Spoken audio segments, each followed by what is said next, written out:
22 March 2021, and I'm joined by Mr. Tinashe Jonas, President of Ideal Zimbabwe. How are you, sir? As usual, a privilege and honor to be on Gambakwe Media, which is not yet captured. Thank you very much, sir. Yes. And how are you? How has been your week so far? What have you been up to? I think I'm preparing to go to Zimbabwe. I'm preparing to go home. I can't wait to be home. Okay, very, very good move. And I think it connects with the topic that we have today. You saw yesterday, or in fact this weekend, a number of young people from MDC Alliance, that is about 50 of them, defecting and being welcomed to Zanu-PF. What is going on with this situation? Okay, I want to add that in totality, there are 450. Okay. Why are these young people leaving the MDC Alliance to go to Zanu-PF? All right. There are quite a number of reasons, but I would dwell more on the main reasons. The first major reason is MDC Alliance. It's a corporate entity. It's a money-making scheme in different forms. The first form is it's a law firm. Advocate Mahere, Advocate Nelson Chamisa, Advocate Tendai Biti, Advocate Weshman Ngube, and job scholar, lawyers who are making money. And secondly, it's an entity that they make money through donor funds. The Joanna Mamombe, the Chingono journalists, they are making money from journalists, from donors, and they are also running companies from the contributions from their gullible supporters who allied that we are in a struggle to free Zimbabwe from Zimbabweans, and they are told it's a people's party, the masses. These words are used to manipulate people, the people's agenda, the masses, and if you are sober, you ask yourself, when they refer to people, who are they talking about? Who are they mentioning as people? Who are they mentioning as the masses? They must talk about the MDC Alliance as a party and their supporters. So people are being used that we are in a struggle, and the people are suffering because Zimbabwe is going to be okay when Nelson Chamisa become a president. Throughout the whole world, there is no country that can summarize or describe its solution in one person in a country with 15 million Zimbabweans. But the MDC Chamisa supporters are brainwashed to think that Zimbabwe is waiting for Chamisa to take over, and then Zimbabwe will be a better country, and we need to converge. And you had their South African provincial chairperson, Mr. Trusting Grove, last night mentioning that we want to action, and this action for 2021 people's agenda is going to be civil disobedience. How are they fooling the youth here?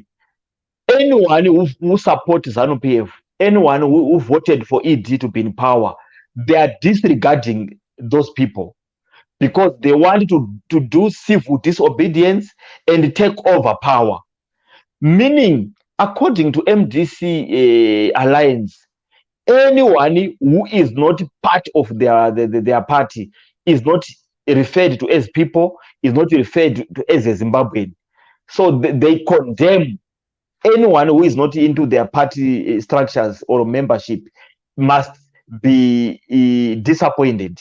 They must remove ED and Zanu-PF from power through unconstitutional means. And so at some point, the youth were urged to defend their vote. And when they tried to do so, some were shot, some died, and they were told that they were stupid. The youth were told that vote for me. We have got anti-rigging experts. Right now, no one is talking about them. The youth were told that there's 15 billion coming. No one is told about that 15 billion. Maybe the person who promised called Donald Trump is even out of power. The youth were told there's going to be spaghetti roads. The spaghetti roads are just written in a certain manifesto which won't be implemented. The youth were told no MP is going to be recalled. They're going to write affidavits. The MPs are recalled. We are going to defend our harvest house. No one is going to defend harvest. So the youth are writing down the promises, and they see that the promises they are being sold a dummy. The MDC Alliance is a party that is selling narratives. I was even laughing today when I saw my learned advocate, Fadzai Mahere, writing a letter to the president, referring to ED. And I was laughing and also shocked that how can Fadzai Mahere write a letter to President ED Mnangagwa when actually they don't recognize his presidency. They are saying he is illegitimate. And if you write a letter and you say it's going to the president, so that will all confusion. And the youth can also see that MDC Alliance is Zinasu. So President Nelson Chamisa is a president of Zinasu. MDC Alliance ceases to exist. It was forfeited by the competent court of law. So the youth are really seeing that here, people are eating money. Chamisa Wende, they are running their companies in Namibia and owning mansions in Johannesburg, in Dubai, everywhere. And the youth are told, suffer until we remove Zanu-PF. Okay. So let's go to the accusation that was made last night by MDC Alliance chairperson for South Africa, that these people who are leaving, they are only doing so because they love money and they're being offered money by Zanu-PF. Is this true? Is this true that Zanu-PF is paying people like Lillian Timvias, Chebundo, and the 450 youths to leave Chamisa and join Zanu-PF? Okay, thank you for I can call it a revolutionary question. If you are not a card holder of the Chamisa Chete choir, you are a Zanu-PF surrogate. You are a Zanu-PF project. You are bought.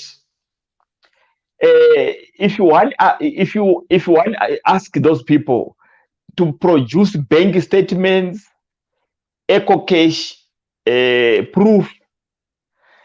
There is no proof at all. But remember, they want to remove Zanu-PF with their so-called action and people's citizens' convergence. Although we know that Chamisa Msaladi is a spokesperson. I'm forgetting his name. The spokesperson of Chamisa is called who? I don't know which one it is now. They've changed so much. I mean this one with respect of gay community. This one lecturer in UK. I won't discriminate him. Ngululeko Sibanda. I won't discriminate him because he's gay. But Musalad, these are cheesy boys, and even the chairperson of South African province, you can tell to Musalad, and he's talking about a struggle. A person who can't even kill a small snake. So they actually, the youth are arrested in Masvingo. The 30 youth are arrested and they are in prison. So these guys are sacrificing the youth and whilst they are enjoying the comfort of their mansions. So the youth of Zimbabwe, they say imra vana vemra havasvinure musi wavanozvarwa, vanosvinura different days. Youth are becoming, although they were brainwashed, because Chamisa is a good poet. When he speaks, he can serenade you, he can hypnotize you. But others now, they see that beyond the speech, there's nothing. Okay, so are people in Zimbabwe generally losing hope in the opposition? Is that what you're saying? The reality is that there's no opposition in Zimbabwe. There's no opposition in Zimbabwe, and those genuine opposition leaders, like myself, and people like Mr. Monzora and others, Zimbabweans, they also choose to support clowns who do sell them among monkeys that are in a mountain. So it's a twofold thing. They are serious progressive opposition leaders. They are ignored in preference to clowns, poets. So at the end of the day, then there's no opposition. Okay. So what should, for example, you said obviously they are genuine opposition parties. Yeah. Let's take the party of Chamisa, MDC Alliance. Yeah. What would you do if we're in his position and your people are leaving? They're not even leaving to go to the genuine opposition parties. They're leaving to go to Zanu-PF. Why are these people jumping the other opposition parties? What would you do in that case? If I were Chamisa? Yes. Okay. If I were Chamisa, the first fundamental transformation or climb down is to distinguish between imagination and reality. What is imagination? Imagination is to say ED is illegitimate, Zanu-PF is illegitimate, and then tomorrow you want to have talks with the illegitimate people. And imagination is declaring a fight with the Zanu-PF and the government of Zimbabwe. And then the following morning you cry that they are trying to dismantle us, they are oppressing us, they want to finish our project. A good leader doesn't cry for sympathy. A good leader strategizes. So what is the reality? Reality is that ED is the president of Zimbabwe. Reality is that Zanu-PF is the government of Zimbabwe. And reality is to remove Zanu-PF, you need to do it unconstitutionally. And in the process, others will be arrested and convicted. And there is no guarantee that people will be arrested and be killed, because the army of Zimbabwe has got a constitutional duty to defend the constitution. The police, so by declaring a fight with the ED and the Zanu-PF government, technically Chamisa is declaring a war with the Central Intelligence Organization, with the military intelligence, with the army, with the security sector. The joke, that's the police, that's the intelligence, that's the army, that's the police, that's the prisons. So a normal person would not dare to declare a war with the state apparatus. And then when the state apparatus are activated to defend the constitution, you cry that Zanu-PF and the Mnangagwa, they are oppressors. They wanted to actually ED, I don't know. ED and Zanu-PF, I don't even know. I wish if I go to Zimbabwe to have an opportunity to address the Politburo of Zanu-PF. My dream, if I go to Zimbabwe, is to address the Politburo of Zimbabweans. sorry, Politburo of Zanu-PF, because I don't know why they are so soft on MDC Alliance. They need to plan a single day or a week to make sure that thing is no more. So Chamisa, instead, as opposition leaders who are misguided, we need to thank ED. When he says he's as soft as a wool, that's correct. Because I also know what I used to talk, what I used to do, and I'm still alive. I think we are abusing the democracy. We are abusing the kindness that Zanu-PF is. They are really dedicated to tolerate, to appreciate opposition, but we are going too far. Okay, I just want to quickly look at this welcome of the MDC Alliance youth yesterday. So let me try to play this for you.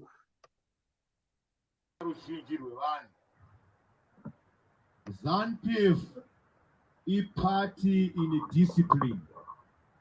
Ndinodaira kuti maona chero matangirwa anoitwa musangano kana kune vamwe vakabvenda kune mamwe mapolitical parties hamusati maona musangano uchiitwa zvine unhu zvakadai. Inenge iri njake vamwe vachitukana mukatarira kuti isu hatitarisane age kuti uyo ane 23 ndine 24 kana ari mukuru kwandiri ndiye mukuru, tinomuremekedza nechigaro chake.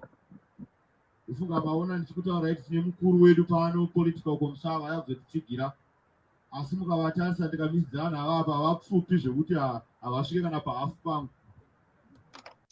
Right, I think you saw that portion that I just played for you. Yeah. And the speaker there is saying there's a lot of discipline in Zanu-PF and disorder in the opposition. How true is this? I concur with the speaker, because I told you that I was very delinquent. You know. My kind of politics cannot be done in America, cannot be done in South Africa, cannot be done in Europe. You'll be declared a rebel, and the military intelligence, they would hunt you down, they would shoot you dead. But here I'm alive. So Zanu-PF ED is trying very much to be soft, but people we are abusing him. He's insulted. Even myself, even here, if you can check the comments, probably 70% will be insults, and we know that they are ghost accounts. Chamisa and the US embassy, they are paying this youth some $10 and they create a lot of ghost accounts to comment. Sometimes one account would comment the same comment for more than 10 discussions. It's clear that they are. So one is, Chamisa is declaring to be a pastor who actually pay people to insult every leader in Zimbabwe. And one wonders, what kind of a pastor is he? Is he a devil pastor? So there's no discipline in MDC Alliance. We saw how Medium Coupe was violated at the funeral of how Chamisa took over power from the coffin of Morgan Tsvangirai, how Chamisa took over power at the funeral again when the coffin was not even laid to rest. So I mean, if a leader takes power from the coffin, then it spells out, I mean, disaster and the political witchcraft. Okay, this is very difficult to hear for the opposition, especially coming from 2018 when Chamisa looked like was going to win. Do you think in 2023 Chamisa is going to win? And if he doesn't, do you think the opposition will survive? I just saw a comment here that you're advocating for a one-party state. Do you think this is what is going to happen if Chamisa fails to win in 2023? All right. I will tackle two issues to answer your question and to answer on the issue of one-party state. Chamisa is not going to win in 2023. Why? To be a president, a national president, you need to recognize every citizen of Zimbabwe as equally of value or citizenry with the members of your party or your supporters. Mr. Nelson Chamisa, with due respect, he is not recognizing Zanu-PF members, Zanu-PF supporters, ED supporters, ED voters.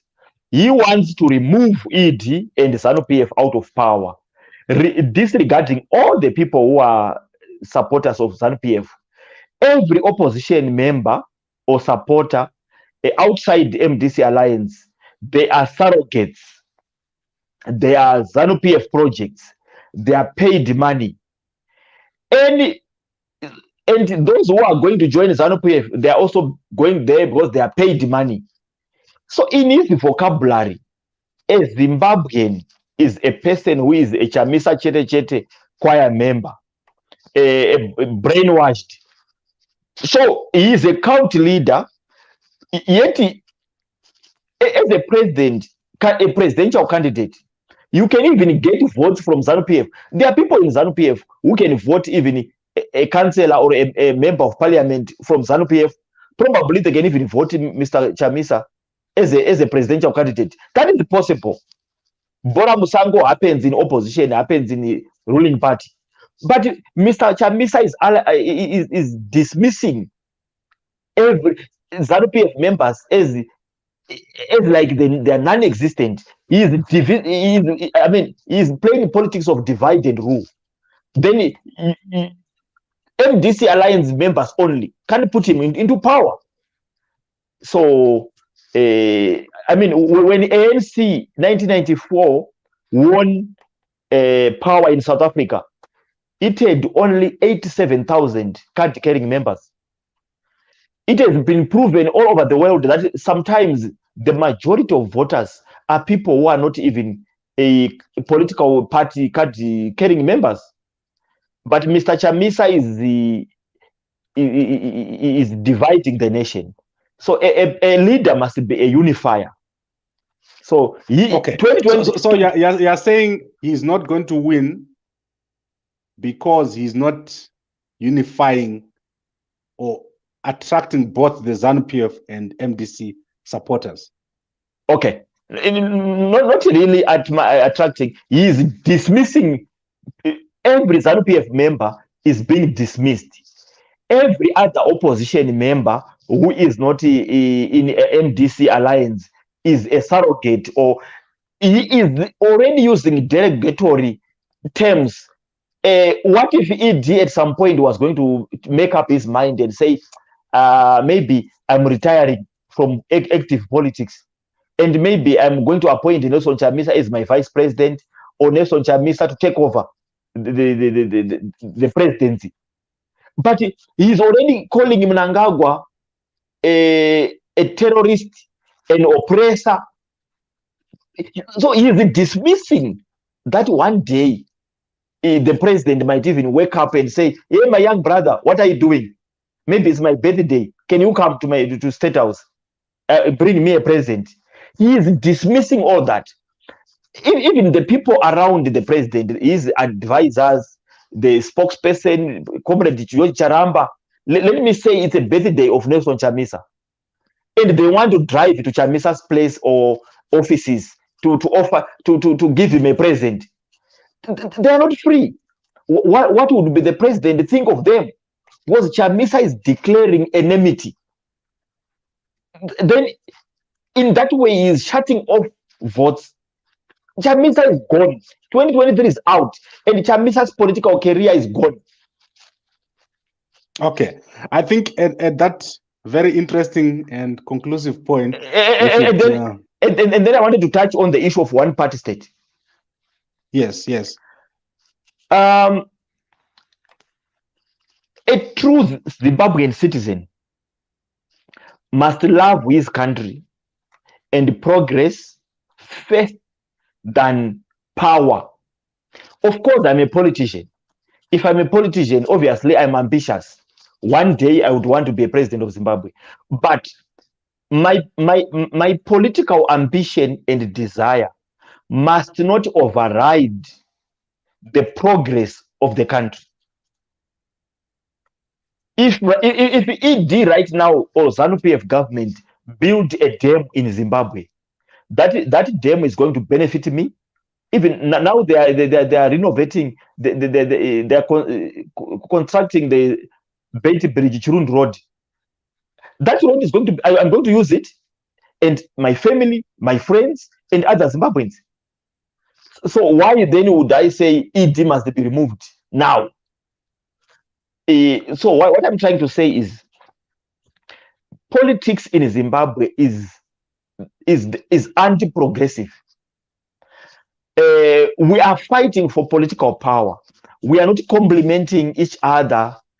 Everything is about politics. Politics is dividing us. I think at the moment, having a one-party state for Zimbabwe is the solution. Why? One-party state doesn't benefit Zanu-PF people alone.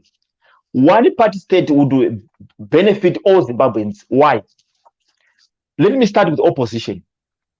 Opposition, they've got ideas that they want spaghetti roads, they want this and that, they want every house to have an airport, they want Wi-Fi in the rural areas, but they don't have, they are not part of the system. They are not, so they can't implement. Then there's the ruling party, Zanu-PF. Zanu-PF is also forced to invest more money in threat identification and neutralization and power retention, instead of channeling more money in developmental projects. And also in Zanu-PF, there is a lot of patronage system. You kiss me, you benefit more. So both sides, and opposition is also crying theater, dramas, self-abductions, a whole lot of things, fighting among ourselves because we want power, hate, polarization. Churches are also, they are no longer churches. They are talking about politics. They want, churches in Zimbabwe, they wanted to facilitate a dialogue, political dialogue. But while it's churches themselves, they are fighting. They are not even doing a dialogue for themselves. So everyone, every organization now, every individual is about politics. Politics is dividing us. So if you one party state is going to make to every resource, be mental resources, ideas, everything would be channeled around building the country. Now we are partisanship. Every Zimbabwean wants to be a president, or yes, got a certain presidential candidate, he wants to be in power. Otherwise, we have got the diabetes writing to World Bank, don't give Zimbabwe money, COVID-19, it will be looted until MDC Alliance is in power. So we are even sabotaging our country because of politics. Opposition, we don't know how to oppose. We insult. We want to remove the government. I think a one-party state is going to be a solution. But people, they've got a problem that they think a one-party state will be benefiting Zanu-PF only. If we have got a one party in Zimbabwe, it means Tinashe can be part of it. President ED can be part of it. MDC Alliance will be part of it. It will be a unification. Otherwise, this dialogue, whatever, they won't work. One party state, to me, is the permanent solution. And that one party state, it means everyone who wants to be politically active would be part of that party. Because there won't be any other. Let me stop you at that particular point. Yes. Why then are you not joining Zanu-PF if you are happy with the one-party state? All right. Currently, there's no one party state in Zimbabwe. Currently, we have got multi-party democracy. But if you add the parties in Zimbabwe, there are more than 100. Some political parties, even the leaders, the presidents of those parties, they might even forget the name of their political parties. We have got so many political parties. If I join Zanu-PF, I'm not under one party state. I will be a member of Zanu-PF. When I say a one party state, I'm not saying that party must be Zanu-PF. What if that one party state can be MDC? That party can be called MDC. What I'm simply saying is that politics is dividing us as a nation. Divisions in Zimbabwe are mostly political. If we form one party state, it means we won't be divided. It means we won't sabotage the country, calling for sanctions, calling this and that, trying to remove the government with the demonstrations and whatever. And then the government is using resources to try to defend the constitution, to try to defend so I think most resources now are used. And when we say to Zanu-PF people, we are going to remove you, we're going to remove you now, this year, action, we are also making them to loot, because they also would panic and think, what if we are removed? So we create despondency, we create a climate of doubt, a climate of danger, and investors, they won't come. Anyone who loves Zimbabwe, a one-party state will be a solution to Zimbabwe. Otherwise, we are going to bicker, to complain, to insult one another, and we are getting old, Mr. Gambakwe. Me and you and me, we are getting old. And what Zimbabwe are we leaving to our children? What Zimbabwe are we leaving to our grandchildren? We are a generation that is complaining, that is promising action and change. Yet the change must start with us. We must be catalysts of change. We must be agents of change, ambassadors of progress. Yeah, that's what I can say. Okay, I think we need to end this discussion here. It was a holiday here in South Africa, Human Rights Day. It was yesterday and a public holiday today. And I think many people would like to rest as they're going to work tomorrow. Is there anything else you want to say before we close? Simply to say, what is making us enemies is politics. I feel we need a one-party state.